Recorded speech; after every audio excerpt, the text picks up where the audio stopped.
And we are ready to go. All right, folks. Well, welcome tonight's show of Treasure Talk. And I guess Jeff will get started right away because we have two great guests. And let me get started with today's show is brought to you by Myers Metal Detectors, where we sell fun and adventure. And of course, the views, thoughts, and opinions expressed by the Treasure Talk guests and members belong solely to the guests and members and not necessarily to Phil Myers, Jocelyn Myers, Jeff Monin, or Myers Metal Detectors. And of course, the purpose of Treasure Talk is to promote the hobby of metal detecting and treasure hunting and to educate our members in a fun, informative manner. And that's just what we're going to do tonight, isn't it, Jeff? It is indeed. One other thing I want to bring out to people's attention is we're using a new format called StreamYard. If you look around where you're viewing the show and you see where StreamYard is asking you to click and give permission if you're watching on Facebook, if you do that, then it allows us to see, for me anyway, on the chat, I can see your name if you're watching on Facebook, not Facebook user. So that helps me identify you and that type of thing. So that being said, Mike Mayo, hello guys. So we have got a really good show for you tonight, we think. If you have not gone to YouTube and subscribed to Nail in the Foot, I think you're really missing out. It is a travel log / metal detecting video channel from Kerry Balbirona, and of course she has some help from Russ Balbirona, who you all know, and you all seen Kerry before. She is the queen of permissions. So they are with us tonight to talk about Nail in the Foot, and I think Kerry has some updates for us on different things. So let's bring them on.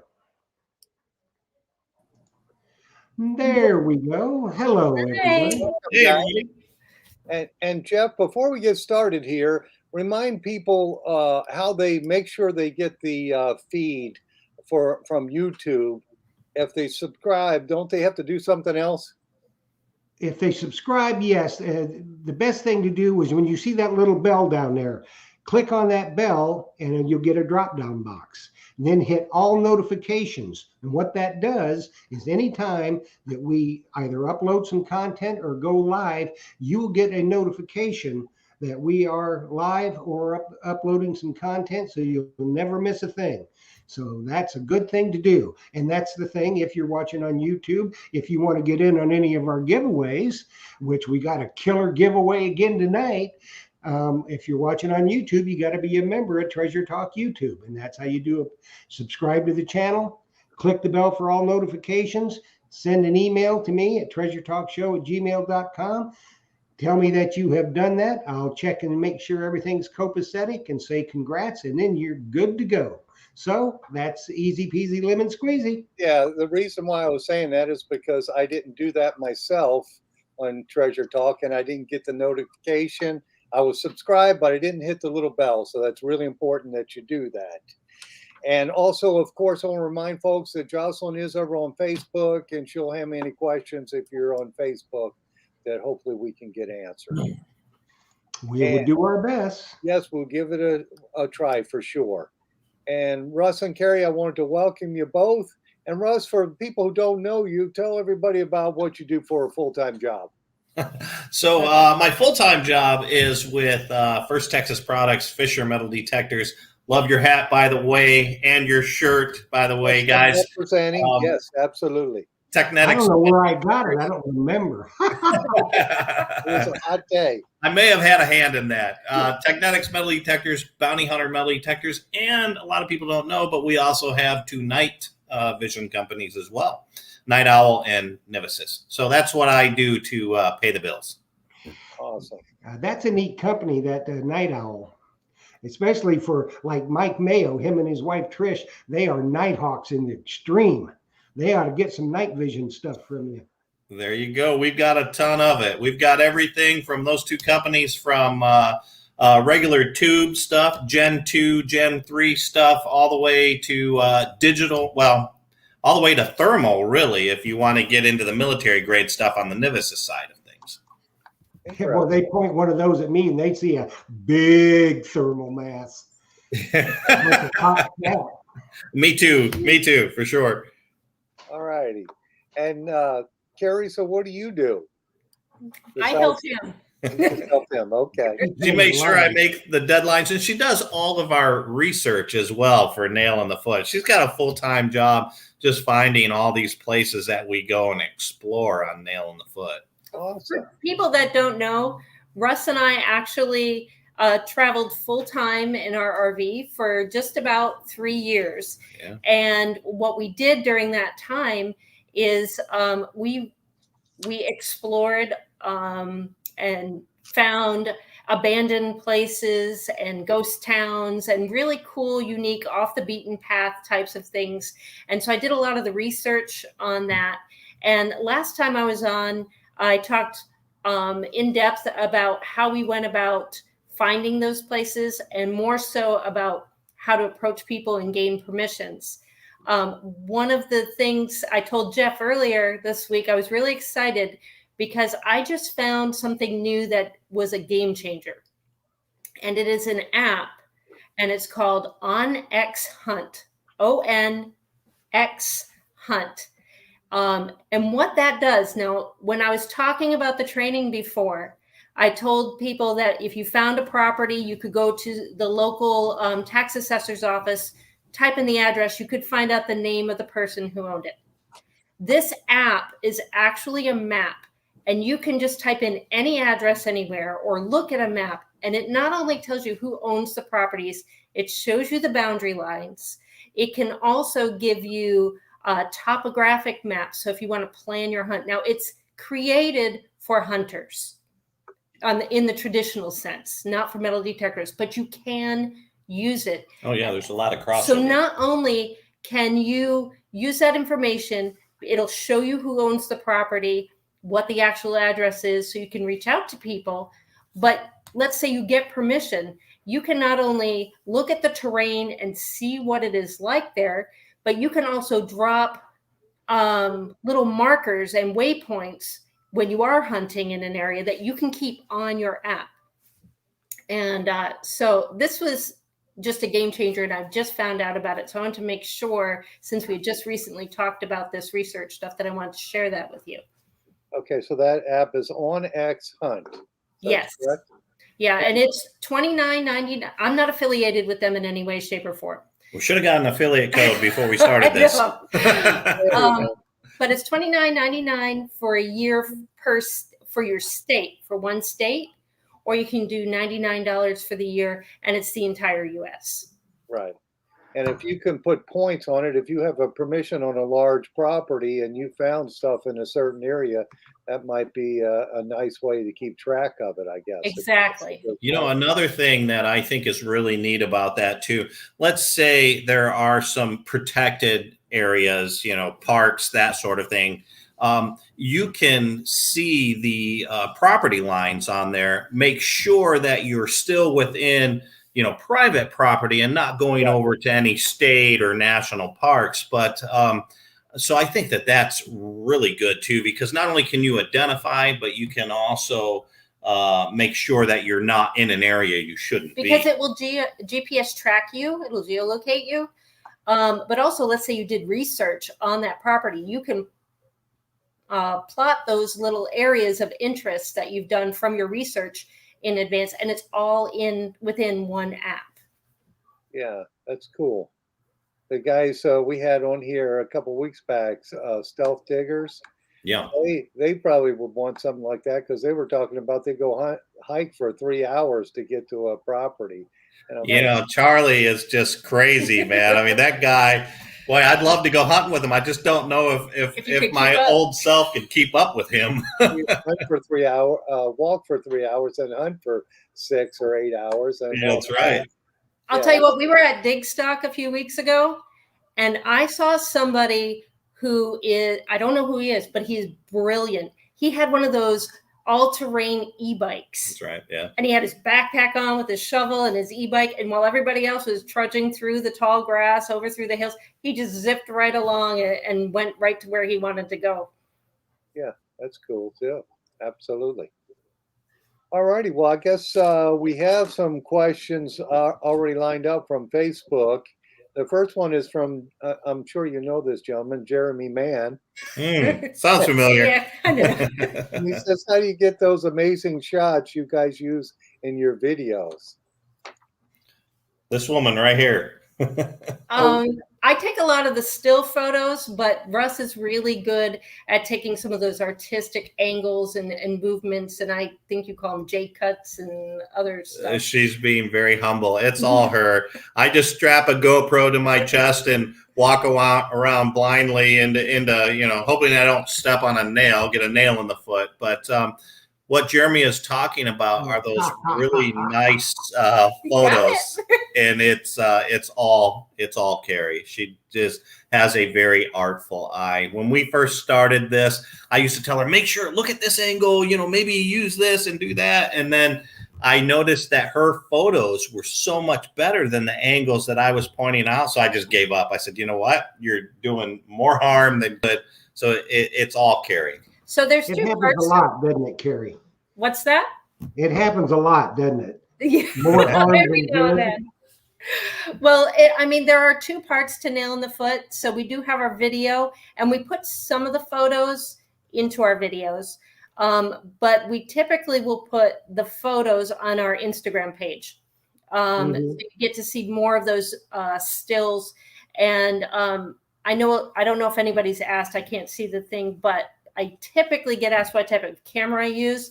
And I really don't use anything really high end. It's a Canon Rebel T7i, and it's with the starter lenses. But I have had a lot of hours just playing around with different angles and different settings and whatnot. And you can really do a lot, even with those beginner package cameras. Okay. So it's not like a super expensive camera.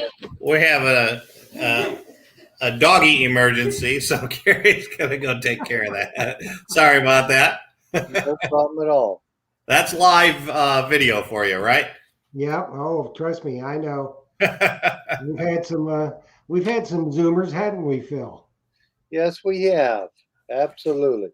So Mark Duncan asked, how many times has your wife and you, Russ, gotten poison ivy or stepped on a snake? Knocking on wood here, never. Kerry, I think, is kind of immune to poison ivy. I am not that lucky, but I know what it looks like, and I keep an eye out for it. And I do have little, snake shin guards and that sort of thing.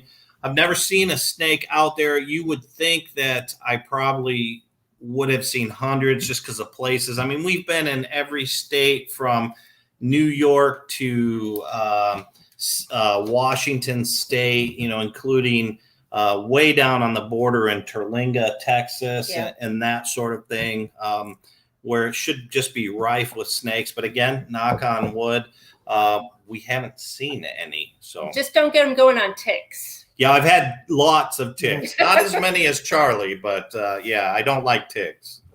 Well, a lot of times if you make enough noise and when you're walking, the snake don't want to bug you. It's when you surprise them, that's when they bite you.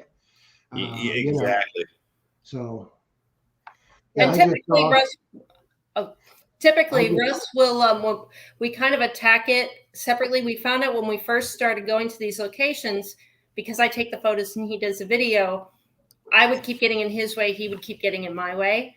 So when we get to a location, Russ will actually walk through it first and kind of scout the area out. And then he'll come back and kind of give me a heads up on which areas are unsafe or whatnot. And then I can go take the photos. A lot of that too is because I am looking for the, areas that she may want to be aware of. But, we are, a lot of times these ghost towns are out in the middle of nowhere. No cell coverage. No cell coverage. So I like to get out there first, make sure that there's nothing natural that can harm Kerry, but also, humans. The thing you got to worry about the most are humans. So I make sure that there's nobody out there. I don't think we've ever run into a situation where there's been somebody there. So, but yeah, no, it's definitely the way that we do things. We divide and conquer. Because you do have to worry about whether or not vagrants are there. We actually did run into some people when we went to Stuckey's Bridge. Oh, you're right. Yes. But I mean, they weren't vagrants or anything. They were just other people checking out the bridge. And actually, one of the business owners, they run a kayak rental that goes down on the waterway below there. She had stopped through there to say hello to. Oh, that's cool. Absolutely. All righty. So do we have some questions coming through on Facebook yet, or? Somebody says if you take sulfur tablets, you don't have to worry about ticks, but then you got to smell like a, Smell like. Kerry'd probably say that's no problem. That's probably why I don't have to worry about ticks. Yeah, I don't want to. Yeah, I don't want to smell like sulfur for sure. No. Yeah. A lot of people do ask us on Nail in the Foot if we metal detect those properties. Yeah. And those properties we never do, just because we are doing a video on that location and giving the location out. And 90% of the time we will share our location where we're at. The main reason we don't metal detect those sites is because we both love to metal detect. I use the T2. Kerry's more of a G2 plus person, but we want to. Some of these sites you can't metal detect. Yeah, true. But some of them are very open for metal detecting. And we kind of envisioned Nail in the Foot as a resource for metal detectors to say, hey, where's Russ and Kerry at? Oh, my goodness. They didn't metal detect this area. Kerry did all the hard work researching it, finding out where it is. I just strapped a GoPro on and stumbled around the perimeter and interior. But it's a great resource to find places that you can go metal detect and know that at the very least, Kerry and I haven't metal detect those places. Hey, Russ, we did have a question off of Facebook about the Impulse. Any updates on that? The Impulse IQ? We're just kind of moving along. I'm really excited about the Impulse coming out. We have stopped sending them out because that Impulse is a different type of release. We have the limited, but when we release the full package, it's going to be the non-limited. With the limited, what we do is we start and stop the release of that unit. And so basically we're ironing out all the problems. So there was a recent problem. We've been stopped for about a month or so, maybe a little bit longer, but so yeah, the plan is to hopefully start selling that limited version here soon. So again, it's one of those things. Hopefully soon. It's really all I can give you on that. I've had a lot of people ask me about it, and I know Rick had just asked on Facebook about an update on it. Which Rick was that?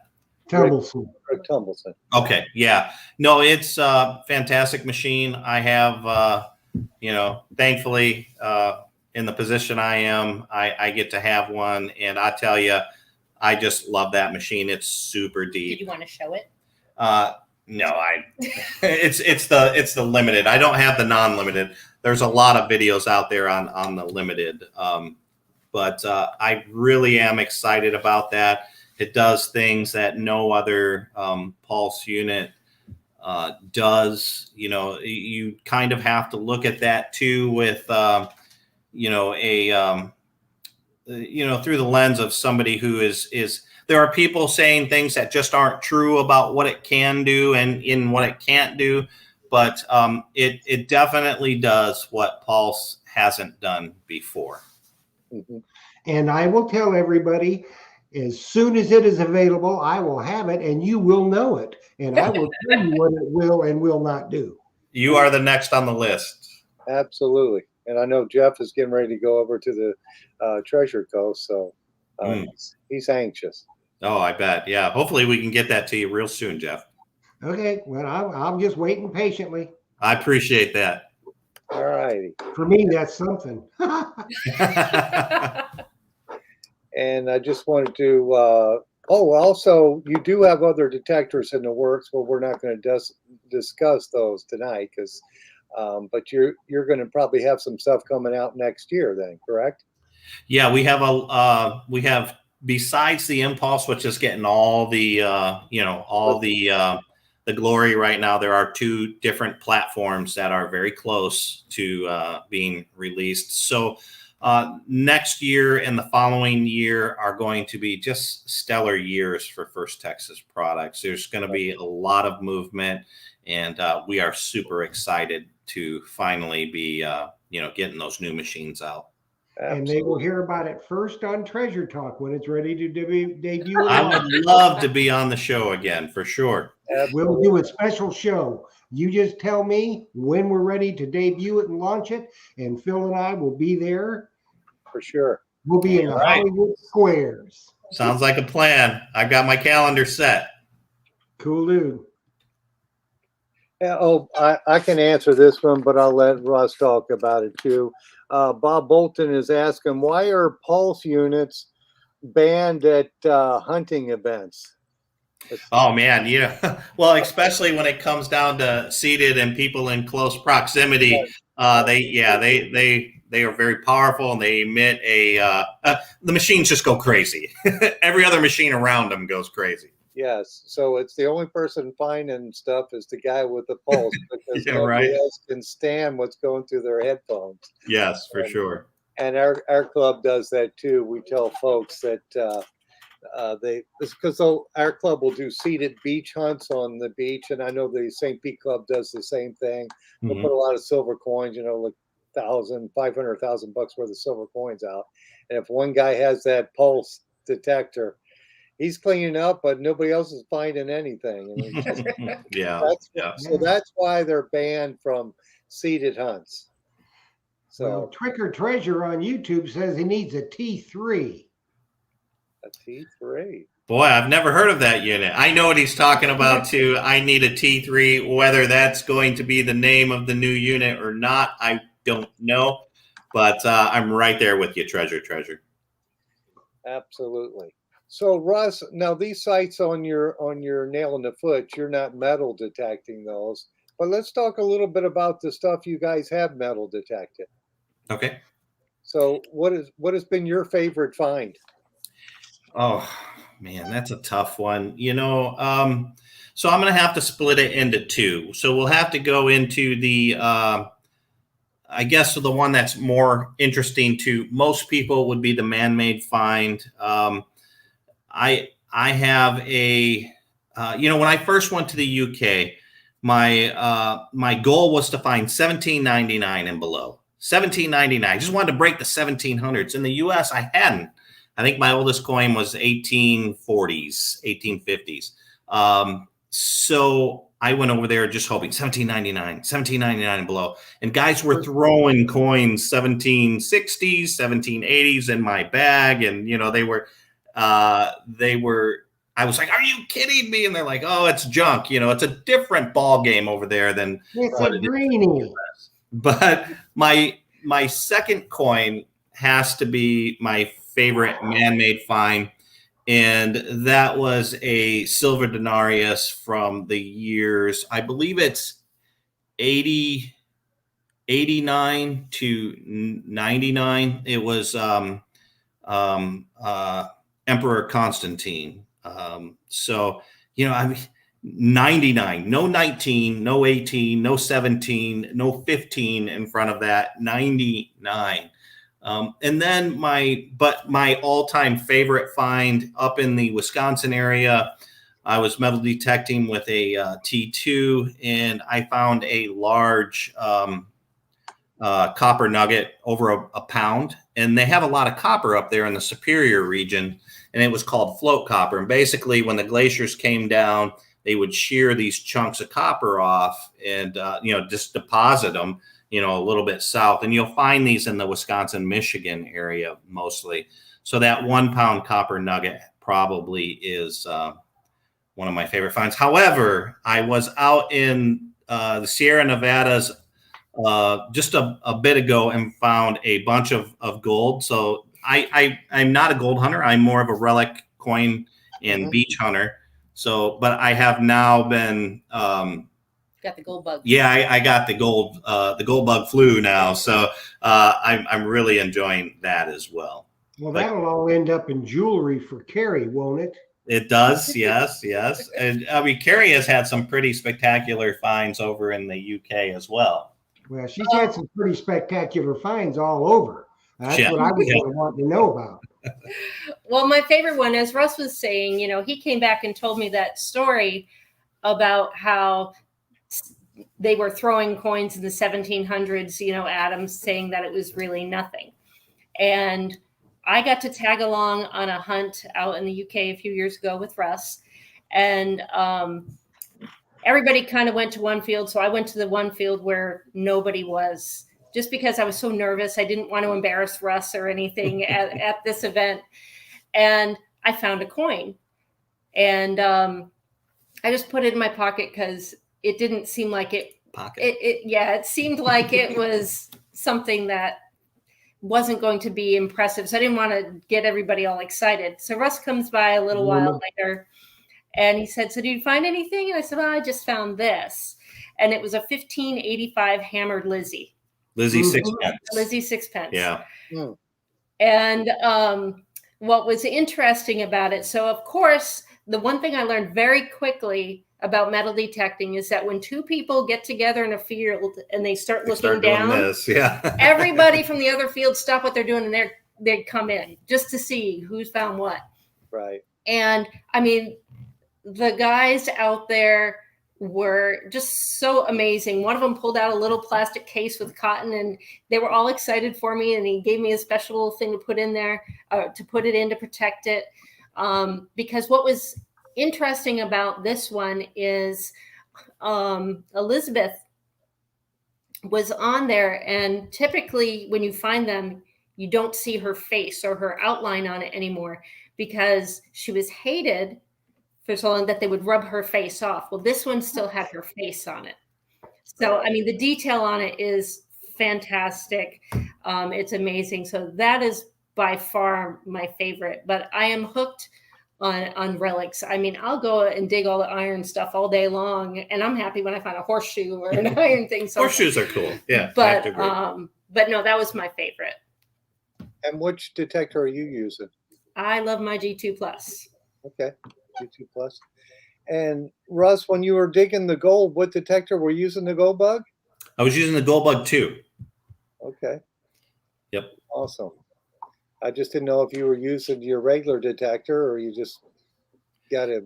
Yeah, I was up there doing some testing. We were using the gold bug 2. We were using some pulse stuff that we're testing right now. And we were also using some other gold units that are for other markets across the world. But when I found that big nugget, it was with the gold bug 2. Okay, cool. And for folks who don't know, Fisher makes a gold bug 2. We don't stock those detectors because we just, here in Florida, we don't have a lot of customers walking in the front door asking for them. So, yeah. But more beach and coin and relic your area, right? Yeah. But if somebody wants a gold bug 2, for sure we can sell it to them. Oh yeah. Ship it right to them. So we can do that. But Fisher, why don't you tell them how long Fisher's been around? 1931. Dr. Gerhard Fisher started the company, and he was friends with Einstein. I was thinking Eisenhower. I was like, it's not Eisenhower. With Einstein. And we've actually, in our catalogs, you can see pictures of Dr. Gerhard Fisher with Einstein. And he was working on some radar stuff, really, for aerial type, and stumbled onto some very good underground detecting capabilities with, utilities. Back then, it was more in the 30s. This is before anybody else was doing this. It was more of the utilities, that sort of thing.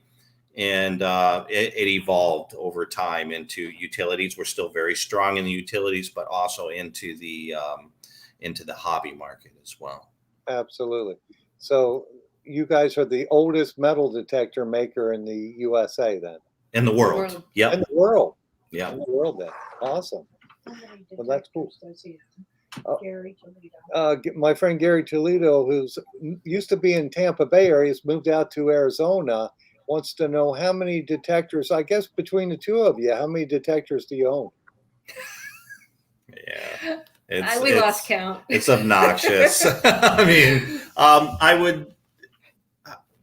I have every First Texas product unit, out there, the main stuff, the Fisher Technetics line. But, we also have some units that we cut our teeth on. Before I started working for First Texas Products, I was a big Tesoro fan, and Whites too. Unfortunately, both of those U.S. companies are no longer there, and it hurts to see U.S. companies go. But yeah, we have a lot of machines. So here's a little. Some of the people that have known Russ for a long time might know this, but Russ really cut his teeth, and you'll see him using these Tesoros and Whites way back. I would say about 10 years ago, he started a YouTube channel where he would do video parodies. Like he would take an Indiana Jones movie, and he and our son Brett would go out and film famous scenes from those movies, but with a metal detecting slant. So you remember that part in Indiana Jones where they had all the tarantulas, the bugs and everything on his back? Well, they were covered with pull tabs on the back and whatnot. And so what Kerry's talking about, we used to do these. My son was into metal detecting when he was younger. He's now 27. Yes, he's 27 now. But when he was younger, he was into metal detecting. About 8th grade, 9th grade, he started. Dad wasn't so cool. Yeah, I wasn't cool anymore. Metal detecting wasn't cool. Girls were everything, and so I had to find a way to get him out detecting with me. And he was into videos. I didn't know anything about videos at the time, so I said, "Hey, let's go out metal detecting. We'll do a YouTube channel. You can do all the video work and the creative stuff, and we'll just go metal detect." So that channel that Kerry's talking about, which is called Travel Treasure, back then it was called Treasure Bone, was really an effort to get out and metal detect with my son some more, because he now he's at the age at 27, he's starting to, hey Dad, I want to get back into metal detecting, but I lost him for a little bit in those teen years. Oh yeah, that happens for sure. Yeah. Well, what happened? Uh-oh. What'd you do, Phil? Because I don't see nothing wrong. Oh, I'm here somewhere, but do you see me? Well, I can see you. Okay. Oh, there you are. You're back. I must have hit my keyboard. Just keep your hands in your pockets, dude. Just sending me another question here. And this one, I've got an answer for it, but I'll get you to answer it too, Russ. Besides the Impulse, what is the best beach detector that you have from Fisher? I would have to go with the CZ21. That has been my machine for a very long time. For years. Yeah, when that Impulse came out, I said, it's an Impulse. Okay, whatever. I'm sticking with that CZ21 because I've had some very good luck with that unit. It's submersible to 250 feet. I don't go that deep. I'm more of a, shoulders kind of guy, in the water. But CZ21 is just built like a tank. I love that unit. It's very deep. So I would have to say the CZ21. We have the 1280X, but that's more of a freshwater machine. I used that for a long time. In the streams and creeks and things like that. Exactly. But once we moved coastal and we were in the salt, I moved over to the CZ21. Yeah, and that one is dual frequency, correct? It is. Yeah. Yeah, I own a CZ21. Also, I had a CZ20 before that. And it is an awesome detector. And of course, it's the only detector out of the box you can pop off of the shaft and hook it to your belt with just a dive belt. So you I don't have highly to- suggest doing that. you don't have, or wear the chest mount for it. Fisher makes a nice chest mount, and you've got dual frequency, runs real smooth on the salt and goes extremely deep. It is. It's an awesome detector. So those two would be my recommendations on the Fisher line for on the saltwater beach or freshwater. You could use it on either. Yep. That would be perfect because it does a good job. And then Jocelyn, you said you had another one there. When is Fisher? This is from Eric Cohen, and he's asking, when is Fisher going to bring back the 1266X relic finding master? Man, it really is neat seeing what a following that unit has. There are a ton of people that like that machine for a good reason.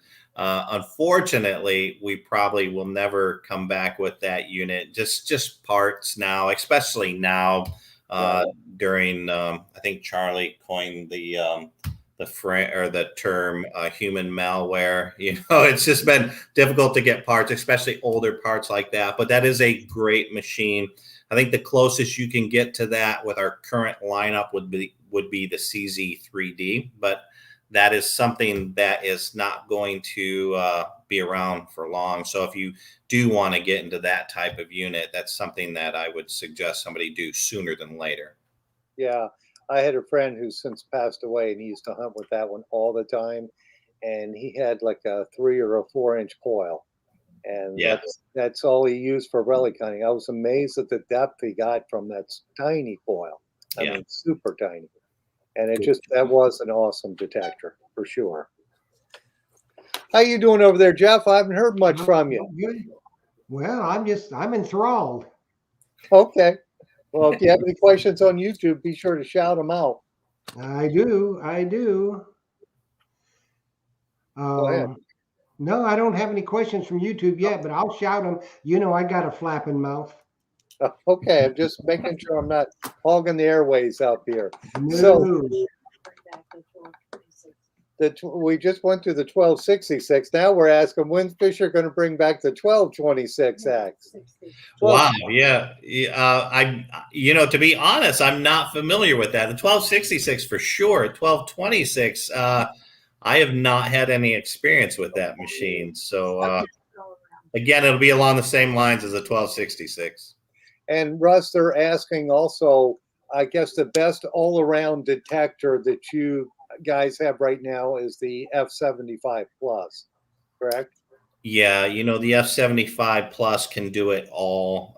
It's run at that 13.9 kilohertz. It's a good coin machine. It's got very good target IED.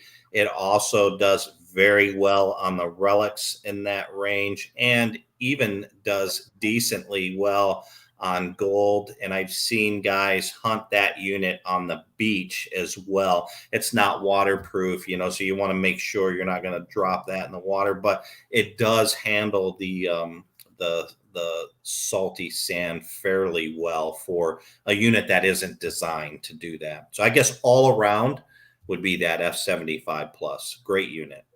Right. Okay, we got a question from YouTube from the Diggin' Canuck. And I think you know who that is. Yeah. I think she's an all-star on the Fisher team.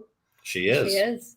And so, she's coming on. We just, we're working it out. So anyway, what she wants to know is, Kerry, have any encouraging words or tips for girls and women getting into the hobby? I think there's a lot of women that might be intimidated, but it's actually a very welcoming community. And, Liz has a law enforcement background. I have a military background. And I think, maybe that lent itself to not being as nervous about jumping into kind of that realm. But I mentioned this before when we talked about finding places to hunt, but I'll repeat it again because I think it's worth saying. If you're a woman trying to get into it, definitely join a local club. that's where you can kind of meet up with people, you get to know people, and then you get to have that community that looks out for one another, helps one another. And I think that's the best advice that you can. And also, when you do find other women detectorists, by all means, reach out to them, and we can support each other too. Yeah, I agree. And, as far as, being a trailblazer for female metal detectors, Liz is one of the trailblazers for the female metal detectorists. And, we've had a lot of them on, and we're going to have a lot more of them on because, they know what they're doing and they got a lot to say, and people need to, listen and learn. So I think it's they're getting more and more involved, and that's something we need. So hats off to the Canuck for starting it all. I have to agree with you, Jeff. Liz, I think she does a lot more than what she thinks she does. She's got a great channel with great content. Very engaged. Fantastic finds with that F-75, a very engaged group of people. But I have talked to I've talked to women at the hunts that I go to, and they do mention Liz, and they mention the fact that, Liz is out there doing it. Sorry, my dog jumped up on the Liz is out there doing it. They see her doing it. They see her having success, and they see the finds that she has, and it really, gives them the courage to go out and detect. So I think Liz is inspiring a whole bunch of people, not just women, but men as well. Oh yeah, you betcha, and young people too. Yeah. I will say, I've been seeing a lot more women at the shows too. We went to a lot of shows this year, and more of them are coming out to these shows. People that are brand new. I think you're having someone on Thursday, Rose. Rose, and lovely Rose. We ran into Rose and her husband up Fraser. at Dig Stock. Yes, Fraser. love her. The Big and Frasers. Yep. Yes. And she had just started back in January, I believe, was her first group hunt, and look where she is. She won a Fisher metal detector. She won a Patriot, a Technetics Patriot. Technetics. Yeah. And she was out there working it every day up at Dig Stock too, and she just absolutely loves it now. He does. We got a question though from Mark Fiorella off YouTube, and he wants to know: does the F-75 have wireless headphones? It does not have wireless headphones. However, it will work with wireless other transceiver receiver type units. So you can use that with wireless. You just want to make sure the wireless that you use is that aptX stuff, the very low latency stuff. I have seen people use other manufacturers branded stuff on the F-75 as well. Yeah. And I want to say about the F-75, that's what Liz uses.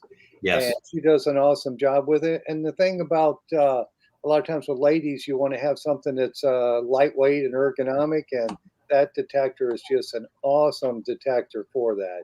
So, it's funny you mentioned that, because when I first reached out to Liz, she was using a unit that is extremely light, and she had reservations about the F-75, not because of the performance, but because Liz is a smaller woman, and she was saying, she was worried about, can I swing this all day? And, I talked to her, I said, hey, the ergonomics on the F-75 are just superior. It does weigh more than the unit she was using, but I said, the ergonomics on this unit are really going to make up for that little bit of extra weight. And she has contacted me since and said, you're 100% right. She can use that F-75 with no problems. Right. And I know the other detector she was using, and the one she's got now, I think the interface, I think everything on it is it's just really easy for the user to use. And that detector I do have in stock at the shop. And we had talked earlier before we came on the show here about the F Pulse pinpointer. Right now they're out of stock. Well, I still have one F75 unit that comes with a pinpointer. So if somebody wants that, I still have one. Now, are they they come in as a package? I think the price on that's like $649. Yeah, Does, the F75 Plus. yes, with the Yep. pinpointer. I Yes. believe Yep. 649. Going by memory here. Does Fisher have that in stock, or they just don't have any F pulses right now in stock? Right now, the F Pulse just started really taking off, and then with the current way the world is right now with parts, it really couldn't have taken off at a worse time. So yeah, you're one of the few that has a new F Pulse. Yeah, I'll have to definitely. I mean, if I wanted one, a brand new one right now, I'd probably have to go to you, Phil. Okay, you'd have to buy the F75 to get That's that. right. That's right. Yeah. Okay, so yeah, so if anybody wants that special deal, that is a good deal with that pointer. It is. Getting an awesome detector with that goes super deep, and it's like everybody uses them. We had a couple of weeks ago, we had the Meteorite Men on, and they were using Fisher products when they did that show. I think it was 2010 through 2013, and they were using the Fisher products also. So Jeff, it looks like you got something running the banner. So we doing a contest. Yeah, we got a giveaway, and thanks to our brothers from other mothers from Fisher, we've got a detector we're giving away tonight. And we had well over 200 entries for tonight. And of course, you had to, you know, how I got to trick it up. You got to go use a phrase and all that kind of stuff. So the phrase you had to use is "I love nailing the foot" on YouTube. And Me too. if you've ever watched one of their videos, you will love it. So how we do this, same way we do it all the time. You had to enter, and I've got the names. After your name is called, you have 3 minutes. If you are watching on YouTube, you can text to the numbers going below on the screen, crawling across the screen, or you can Facebook Messenger. But please use your name and that you are here. You have 3 minutes to do so. If you don't within the 3 minutes, I'm going to the next name. So it is 7:48. So by 7:51, if Lisa Persgaki has not texted or messengered either Phil or myself, we'll move on to the next name. So Lisa P., you want a detector, my friend. I hope Lisa's here. Yes, I hope Lisa's here. And Jeff, I'm sorry, I didn't hear you. What detector is that? That is the F19. F19, awesome detector. I think that's Yeah, what the great guys detector. are using on stealth diggers, right? Yeah. Stealth Diggers and Not Thursday. Yeah, Charlie is just tearing it up with that F19. He wanted that unit. When I first talked to Charlie, he said, "Hey, I want that F19." And it was because he hunts very heavy iron patches, Right. and he's able to pick through that. I thought it was a brilliant way. I watched your show where he talked about hunting with that F19 was just like putting a pair of glasses on, and you could see right through because it can pick through heavy iron. Yeah, so if they want to watch it again, Stealth Diggers is coming back on February 28th, but Charlie's going to be here with the whole crew. Stealth Diggers crew is going to be in the clubhouse. So that's going to be a really good show. That really. Mhm. And that one works really good in the heavy iron because he's in areas, I guess, from the 1700s or older, and there's iron nails and stuff everywhere. So Yeah, he hunts a lot of cellar holes, so even, and they're just full of iron. So yeah, it's great in the iron. That 19 kilohertz is a very smooth running machine. It's a very stable platform. So if you're, I've seen people take that to seeded hunts because it doesn't get a lot of EMI interference from all the other machines around them. And also I've seen, again, with that 19 kilohertz on that F19 platform, it runs very well in the wet, salty sand. It's not waterproof, the coil is. But another great thing about that is it's built off the Goldbug Pro platform. So that unit really is a pretty good all-around machine. And that 19 kilohertz, it does well in the gold, it does well on the relics, it does pretty darn good on the beach.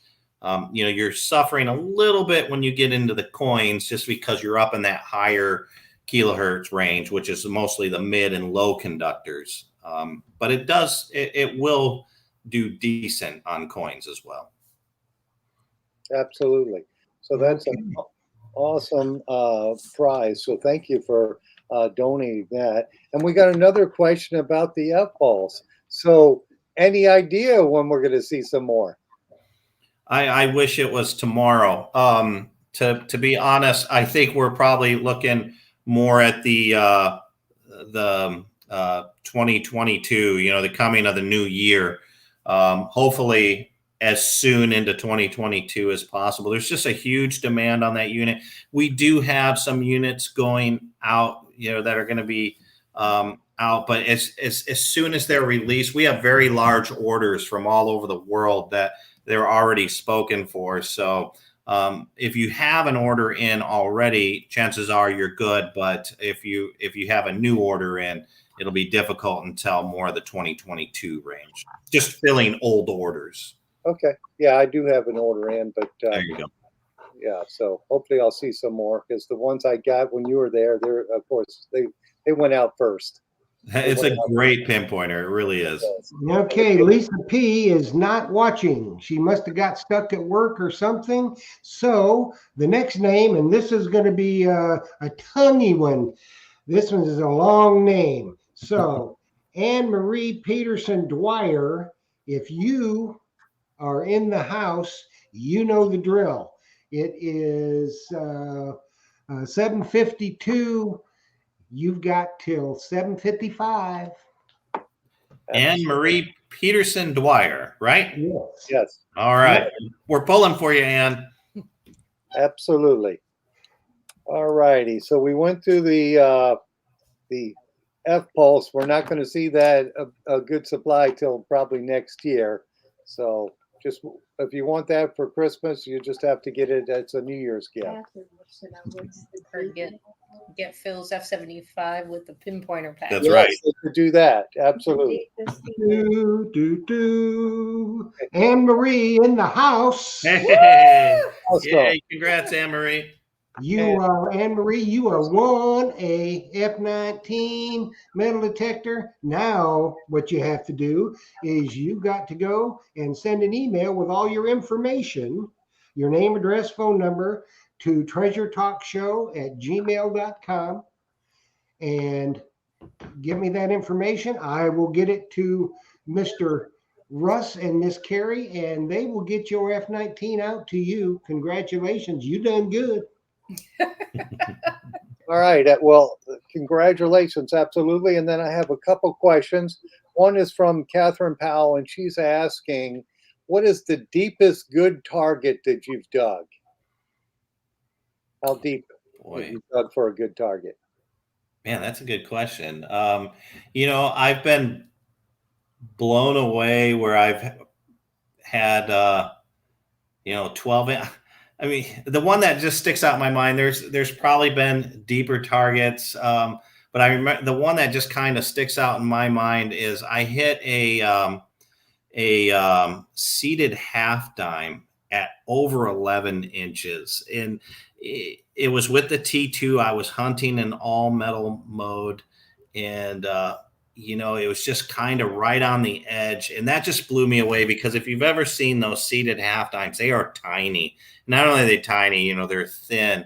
And to find something like that at 11 inches, I'm not saying the T2 will do that all the time or any detector for that matter, but it just really amazed me that it was able to, find that small coin at such, at 11 plus inches. Yeah, that's kind of crazy when you find something like that. I've done the same, and you're just wondering, was it really that deep, or did I Yeah. knock it in the Was it in hole? the sidewall and it Yeah. fell Did I deeper? knock it down that deep? Yeah, But yeah. I've had the same things happen. You just wonder, when you're digging coins over a foot deep and they're small like that, you just wonder. But I've done it over and over again, so I Yeah. know what happens. Yeah. Absolutely. You just got to know your detector and you know yours, and you get a feeling with the detect, like the detector is telling you that's a coin and it's that deep. It just Yeah. happens. Just listen for those little whispers there, and really, I've dug targets that had turned out to be something and extremely deep, and not even sure if it was a signal or not. Just hearing that little whisper flutter every once in a while, and then chasing, and sure enough, it's a really deep target. Absolutely. And somebody's asking if there's Fisher deals for Christmas. Yes, we have a F-75 with the F-Pulse pinpointer, F-75 Plus with the pinpointer. That's a good deal. What did Gary Toledo ask? It slipped my mind already. Are the cargo ships holding things? Oh, Gary's asking, are the cargo ships holding any Fisher parts up for production? Well, yeah, just with and not just the cargo ships. There are a bunch of cargo ships that are outside. It's mostly the labor on the docks trying to get those ships unloaded, and even once they're unloaded, we've had stock sitting on the docks, just like I'm sure other metal detecting manufacturers, as well as probably hair dryer makers, have had stock sitting on the docks in LA. And I mean, we've had conversations that were half joking, hey, can we just get our own semi and run down there and pick those up? Because they're there. It's just getting the manpower to get them, off the docks or off the ships. We did have a question though. They want to know when's going to be the next Fisher Days at Myers Metal Detectors. Yeah, Jocelyn was just saying that to me. She said, "Well, I have to pick the day, so we'll leave that." Who picks the day? Jocelyn will have to pick the day on that one. There Because you hopefully go. she'll be smart enough not to. It won't be like 110 degrees and 100% humidity. Well, I'll tell you what, it was probably one of the better dealer shows events that I've been to. We had a great time. I think Jeremy came out with us. Yes, Jeremy he Mann, did. Finding Absolutely. Alabama. We had a great time. You, Jeff, Jocelyn were just such gracious hosts. Jeff put us on some great Cuban food there afterwards. So, yeah, just let us know and we'll come out. It was a highlight of my Florida trip for sure. Yeah, we just got to do it in cooler weather, like right about now. There you go. Yeah. It's 70 or 80 degrees. It was a little warm. No humidity. Yeah, I thought I was going to die in that heat, and you worked in it the whole time. I was just amazed. Yeah, And but they just so want you Kerry know, along this time. yeah, I will come, and if the weather's cooler, I'll make sure to bring my chili. Well, that was a question we had. When are you going to let loose of that chili recipe? The chili recipe stays with me, but I'll share the chili for anybody that shows up to your event. there you go. Yeah, Well, the thing of it is, if she gave out the chili recipe, she'd have to kill Russ. There you go.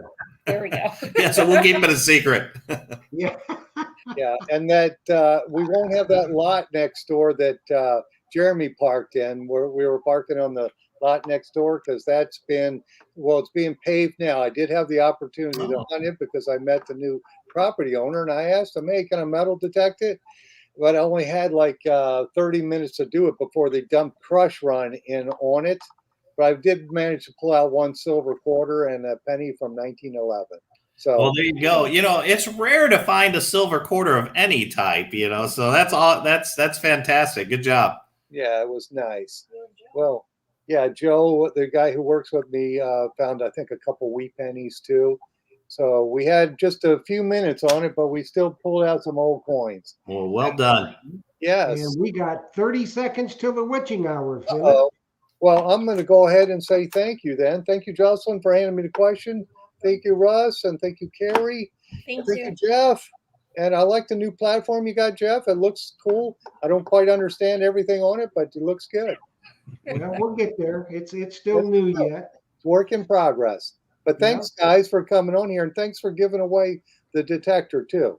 Well, sure- thank for you, having us. and we definitely appreciate Fisher Research Labs for doing that. So yeah, we're excited about it. I think Anne, was it Anne Marie that Mhm. won that? Yeah, I think Yeah. she's going to really like that unit.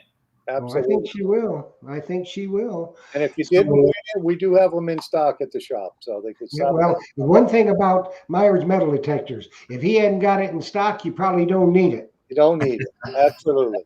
You know, For and the if he F-pulse. doesn't have it, he'll get it within a couple days, Yeah. regardless of what it is. So, and with the best deal in the country, don't ever Absolutely. forget that. So, Russ, Kerry, you know we love you. We love you Thank too. you so much for coming on. Everybody was just really had a good time. And congrats to Anne Marie. She's going to love that detector. Thanks for all you do. And I think we'll probably see you all soon for the Treasure Talk Christmas extravaganza of stars. There you go. We're looking forward to You're that. going to be hosting with us that night, aren't you? Yes, sir. Awesome. That's going to be fun. All right, guys. Thank you, guys. Good night. Good night, everybody. Dig deeper, friends. Bye. See Bye. you later, guys.